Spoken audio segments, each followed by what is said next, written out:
어제 말씀에서 우리는 베드로가 자신의 모든 것을 버려두고 예수님을 따르는 제자가 되는 그러한 모습을 보았습니다.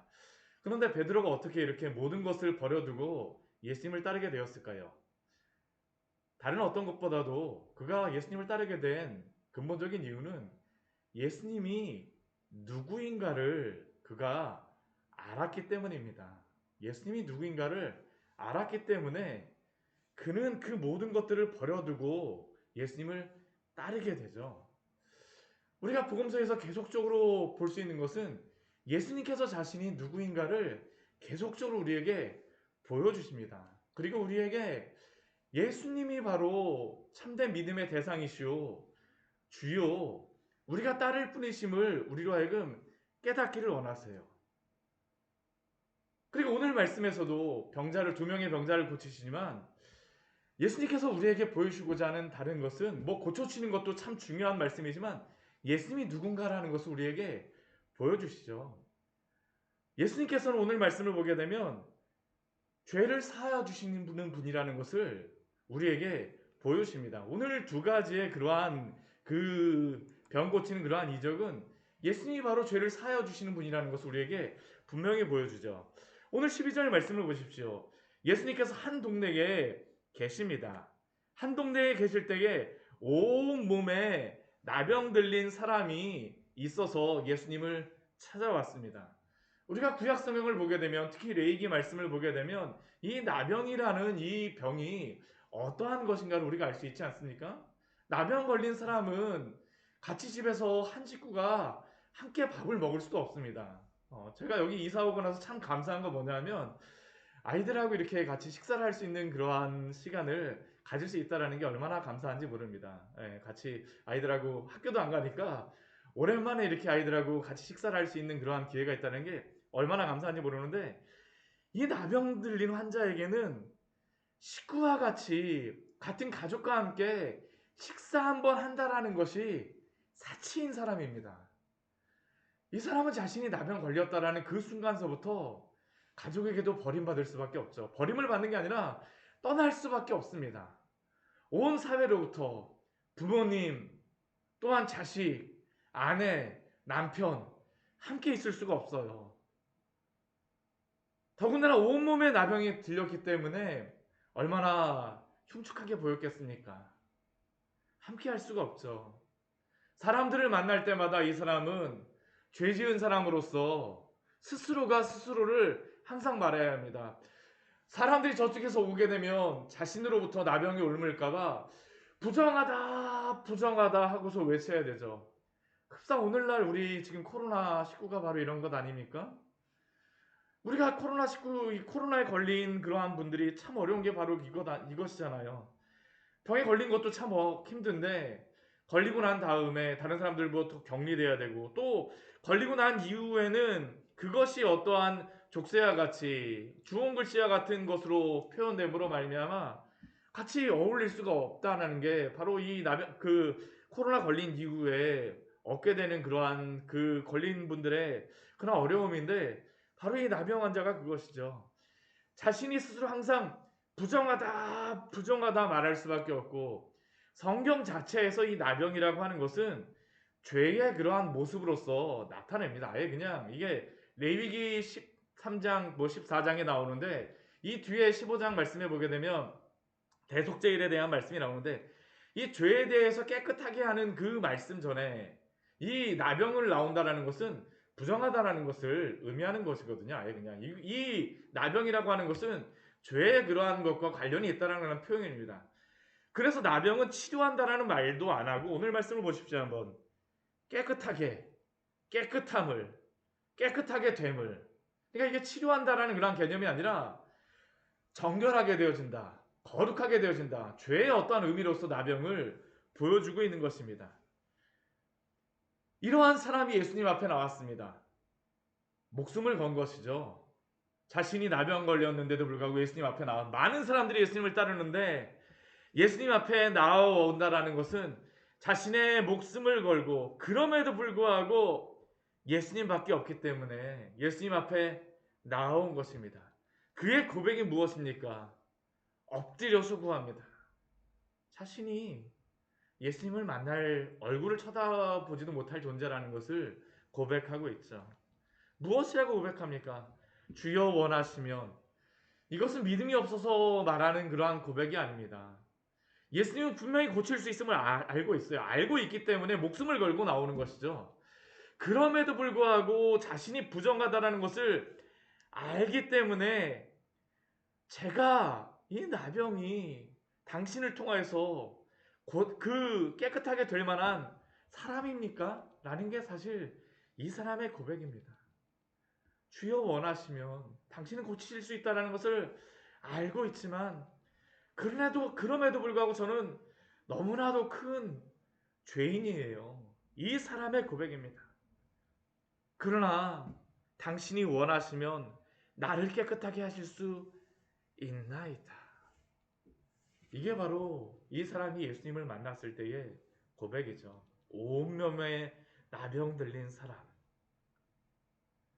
이러한 사람을 향하여서 예수님이 만나셨을 때 하시는 것이 무엇입니까?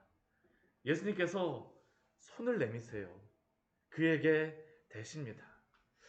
이 사람이 예수님이 손을 내밀 때에 그 모습을 이렇게 곁눈질하면서 봤을지 못 봤을지 잘 모르겠어요. 근데 저는 예수님이 이렇게 손을 내밀려고 하면 무의식적으로 이 사람은 주춤주춤했을 거라고 생각을 합니다. 뒤로다 나한테 닿으면 안 되는데? 닿으면 안 되는데? 그렇지 않았을까요?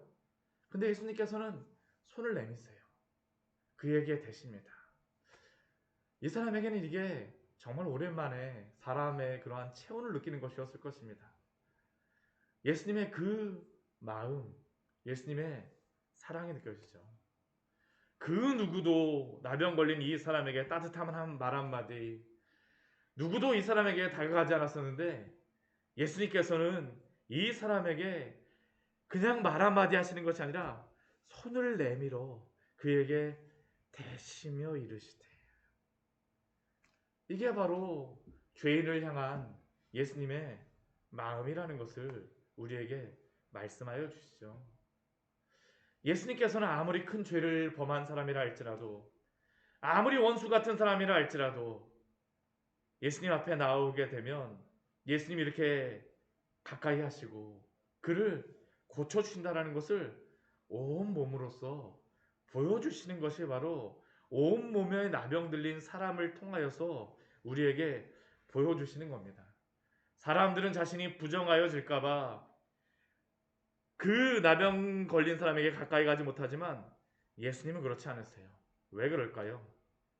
예수님은 바로 죄를 깨끗하게 하시는 주님이시기 때문입니다. 오늘 말씀에서 분명히 이렇게 말씀하시죠. 내가 원하노니 깨끗함을 받으라. 예수님은 바로 이 나병과 같은 이 죄를 깨끗하게 하실 수 있는 분이라는 것을 오늘도 우리에게 말씀하여 주는 줄 믿습니다. 이게 바로 죄인들이 예수님 앞에서 발견해야 될 것이죠. 아무리 큰 죄라 할지라도, 아무리 사람들에게 버림받고, 아무리 사람들에게 손가락질 받는 그 죄인이라 할지라도 예수님 앞에 나오라는 것이 바로 오늘 말씀을 통하여서 우리에게 보여주시는 것입니다. 그리고 예수님께서는 그 사람에게 깨끗함을 받으라 하신대. 그러자 그 다음에 벌어지는 일이 무엇입니까? 나병이 곧 떠나니라. 거룩하신 주님께는 이 나병이 함께할 수가 없습니다. 다른 사람들은 이 나병에 닿게 되면 동일하게 부정하게 되지만 예수님은 나병에 닿게 되면 나병을 깨끗하게 하시는 분이라는 것이죠. 모든 죄를 치료하시는 분이, 모든 죄를 깨끗하게 하시는 분이 바로 예수님이라는 것을 오늘 말씀하여 주십니다. 예수님께서는 또 그 사람에게 그냥 이렇게 병만 치료하시는 것이 아니죠. 우리 14절 말씀이 참 중요하지 않습니까? 우리 뒤에 보게 되면 그 사람에게 병을 고쳐주실 뿐만 아니라 제사장에게 가서 보이고 깨끗하게 됨으로 인하여서 예물을 드리려서 입증하라고 말씀하십니다. 왜 이렇게 하시겠습니까? 병을 낫는 것만이 끝나는 것이 아니라 이 나병이라고 하는 것은 바로 사회적인 관계도 다 단절된 것이죠. 예수님께서는 이 단절된 사회생활까지 다 고쳐주시는 것입니다. 그리고 이것은 예수님의 제자로서 살아가고자 하는 우리에게 또한 말씀하시는 것이 아니겠습니까? 우리가 이 시대 가운데에서 복음을 전한다라고 할 때 어디까지 우리가 복음을 전하고 그 사람들에게 함께 해줘야 될 것인가? 모든 관계들까지 우리가 할 수 있는 부분까지 이렇게 다 깨끗하게 하는 일들에 대해서 함께 하라고 예수님께서 우리에게 말씀하여 주시는 것입니다. 말씀하여 주시는 것이에요. 그러나 오늘 말씀을 보게 되면 아마 우리 한 가지 우리가 의아스러운 부분이 있습니다. 우리 14절 말씀 보게 되면 경고하시고 아무에게도 이 병이 고쳐졌다는 것을 말하지 말라라고 예수님께서 말씀하십니다. 왜 그럴까요? 예. 왜냐하면 바로 우리 15절, 우리 16절 말씀에 보면 그 이유를 알 수가 있죠. 이 소문이 퍼지게 되니까 수많은 사람이 듣고 병을 고치러 나옵니다. 왜 나올까요?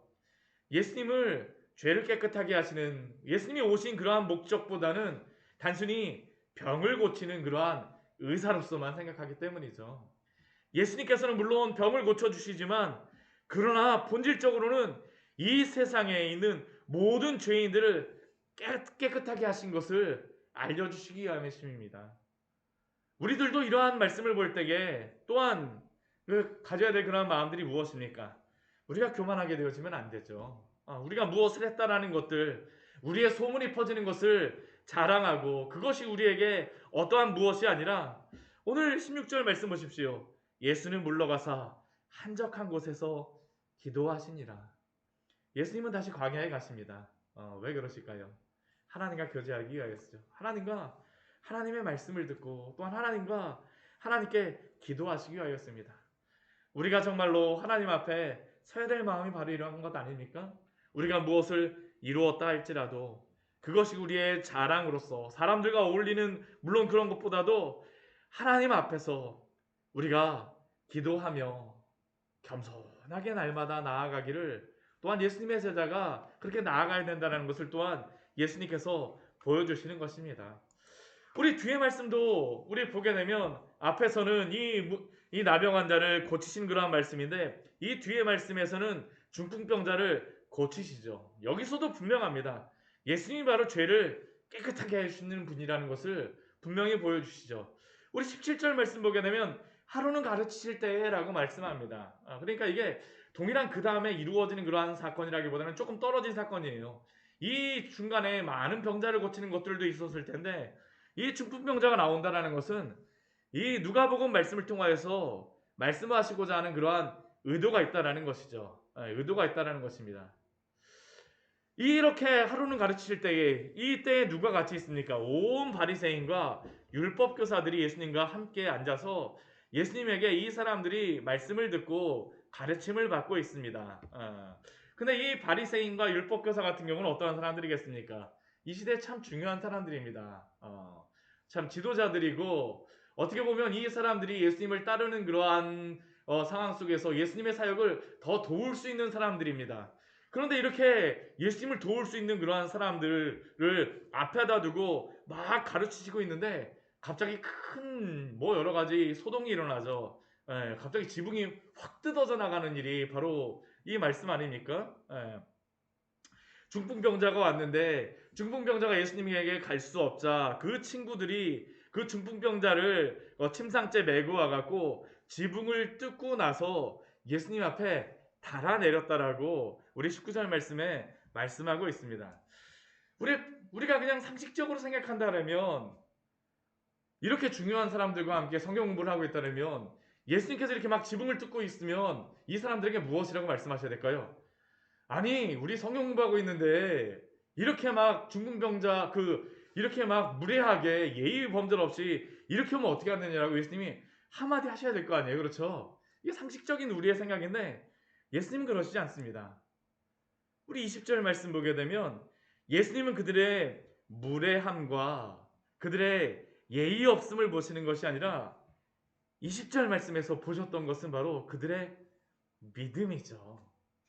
예수께서 그들의 믿음을 보시고 이게 바로 예수님이 보시는 것입니다. 예수님이 그들의 믿음을 보시고 그리고 말씀하세요. 무엇이라고 말씀하십니까? 이 사람아 내 죄사함을 받았느니라. 그들의 믿음 가운데에는 이 중풍병자까지도 포함되어 있다라고 생각해야 됩니다. 왜 그렇겠습니까? 이 사람이 여기까지 온다라는 것은 그 친구들과 함께 나를 데려다라고 하는 그 고백이 있지 않겠습니까? 그 사람에게 예수님이 말씀하시는 것이 무엇이에요? 이 사람아, 내 죄사함을 받았느니라. 받았느니라. 그런데 이러한 소리를 들었을 때에 서기관들과 바리새인들의 생각은 예수님과 같지 않죠. 이 사람들도 참 그 지붕을 뚫고 온 사람들도 무례하지만 예수님이 더욱더 무례하다라고 생각합니다. 왜 그러냐면 그들이 보기에는 누구도 죄를 사하는 권세는 사람으로서는 아무도 가질 수가 없기 때문이죠. 그래서 그들이 예수님께 대해서 무엇이라고 말합니까? 이 신성모독하는 자가 누구냐? 오직 하나님 외에 누가 능히 죄를 사하겠느냐라고 그들은 마음속으로 생각하고 있습니다. 이들이 생각하고 있는 그 생각이 틀릴까요? 아니요, 맞는 생각입니다. 옳습니다. 누구도 하나님 외에 죄를 사할 수 있는 그러한 존재가 없어요. 만약 죄를 사한다라고 말하게 되면 그 사람은 신성모독하는 사람이 맞습니다. 그런데 이 서기관들과 바리새인들이 모르고 있는 한 가지의 것이 있었죠. 그것은 바로 예수님이 하나님의 아들로 오셨다라는 겁니다. 이 서기관과 바리새인들은 예수님을 랍비로서 생각하고 그 앞에 앉아 있었을지는 모르겠지만 예수님의 그 가르침을 듣기 위하여서 그 앞에 조용히 앉아 있었을지 모르겠지만 예수님을 하나님의 아들로 다 믿지 않죠. 그리스도로 믿지 않습니다. 메시아로 믿지 않습니다. 죄를 사하는 분으로 믿지를 않습니다. 우리 이사야서 40장 2절 말씀해 보게 되면 그리스도로 오실 때 그리스도께서는 죄를 사하여 주시는 분이라는 것을 이사야서 말씀에서 분명히 말씀합니다. 근데 이 서기관들과 바리새인들은 예수님을 하나님의 아들 그리스도로 믿는 것이 아니라 랍비로서 생각하고 있죠. 그러니까 예수님을 정죄하는 것입니다. 이 신성모독하는 자가 누구냐? 근데 예수님께서는 이들에게도 알려주시길 원하셨어요. 당신이 바로 죄를 사하여 주시는 분이라는 것을요. 23절 말씀 보게 되면 그래서 예수님께서는 그들의 생각을 아시고 질문하십니다. 그들이 큰 마음으로 한 것도 아니죠. 마음속으로 생각하였습니다. 예수님께서 그러나 그들의 마음의 생각을 다 들으시고 질문하십니다. 무엇이라고 질문하십니까? 내 죄사함을 받았느니라 하는 말과 일어나 걸어가라 하는 말이 어느 것이 쉽겠느냐? 어느 것이 더 쉽겠습니까? 물론 죄사함을 하여 주는 것이 훨씬 더 어렵죠. 그러나 병을 고쳐줘야 되는 것은 당장 그 앞에서 고쳐야 되기 때문에 이것이 훨씬 더 부담되는 것입니다. 그러니까 이 바리새인과 서기관들은 야, 예수라고 하는 사람이 병 고친다고 하더니만 지금 병 고치기는 힘드니까 내 죄사함을 받았느니라고 그냥 말하는구나. 예수님께서는 그들의 그러한 의심까지도 다 아시고 질문하시는 것이죠. 죄사함을 받았느니라는 말과 걸어가라 하는 말이 어느 것이 쉽겠느냐? 그러나 예수님께서는 그들에게 알려주시고자 하는 것이 무엇입니까? 아니, 모든 무리들에게, 모든 사람들에게 알려주시고자 하는 것이 무엇입니까? 우리 24절 말씀에서 예수님이 이렇게 말씀하시죠. 우리 24절 말씀 같이 한번 읽어볼까요? 그러나 인자가 땅에서 죄를 사하는 권세가 있는 줄을 너희로 알게 하리라 하시고, 예수님께서 바로 이것을 알려주고자 하는 것입니다. 인자가 하나님의 아들로 오신 분께서는 땅에서 죄를 사하는 권세가 있는 줄을 너희로 알게 하리라. 이 말씀은 저는 다른 건 몰라도 이것은 수원 전체에다가 방송국에다 틀어놓고 이거 다 알려줬으면 좋겠습니다. 인자가 땅에서 죄를 사하는 권세가 있는 줄을 너희로 알게 하리라. 온 인류가 들어야 될 말씀이 바로 이 말씀 아닙니까? 땅에서 죄를 사하는 권세가 있는 줄을 너희로 알게 하리라. 예수님께서는 자신이 죄를 사하여 주시는 그러한 권세가 있는 것을 알기를 원하시기 때문에 그 다음에 이것을 말씀하시고 나서 고쳐주시죠. 일어나 내 침상을 가지고 집으로 가라 하시니 병이 고쳐집니다. 이것을 통하여서 증명되는 것이 무엇입니까? 죄 사하는 권세가 바로 예수님께 있다라는 것을 예수님이 스스로 증명하시는 것입니다. 우리가 앞에서 우리 누가복음 4장 말씀에서 예수님께서 나사렛에서 설교를 하셨었죠. 어떤 설교를 하십니까? 우리 18절과 19절 우리 이사야서 말씀에서 그 말씀 하시지 않습니까? 주의 성령이 내게 임하셨으니 가난한 자에게 복음을 전하게 하시며 내게 기름을 부으시고 나를 보내사 포로된 자에게 자유를 눈먼 자에게 다시 보게 함을 전파하며 눌린 자를 자유롭게 하며 오늘 말씀이 바로 이것이죠. 나병 걸린 사람, 나병이 걸려서 눌린 자, 중풍병이 걸려서 포로된 자를 자유롭고 자유롭게 하시려고 죄로부터 자유롭게 하시려고 그러한 권세가 있는 줄을 너희로 알게 하시려고 오늘 말씀을 우리에게 주신 줄 믿습니다. 말씀을 정리하도록 하겠습니다. 오늘 말씀을 통해서 저는 우리에게도 주시는 이 말씀이라고 생각합니다. 우리는 예수님의 무엇을 믿고 있습니까? 예수님은 바로 죄를 사하여 주시는 분입니다. 우리가 만약 예수님께서 우리의 죄를 사하여 주시지 않았다면 우리는 어떻게 살아갔을까요? 여전히 죄 가운데에서 죄를 더 사랑하며 예수님보다는 이 세상의 것들을 구하며 살아가는 자들이 아니었겠습니까? 그러나 예수님이 오늘도 우리에게 어떠한 분인가를 알려주시고 깨닫게 하여 주셨기 때문에 우리가 오늘도 예수님을 따라서 그 거룩한 길을 따라가고자 하는 죄인이지만 깨끗하게 된 그러한 은혜로서 살아가게 된 자로 우리를 부르신 줄 믿습니다. 이 은혜 가운데에 오늘도 감사하며 감격하며 살아가시기를 축원합니다. 같이 기도하도록 하겠습니다.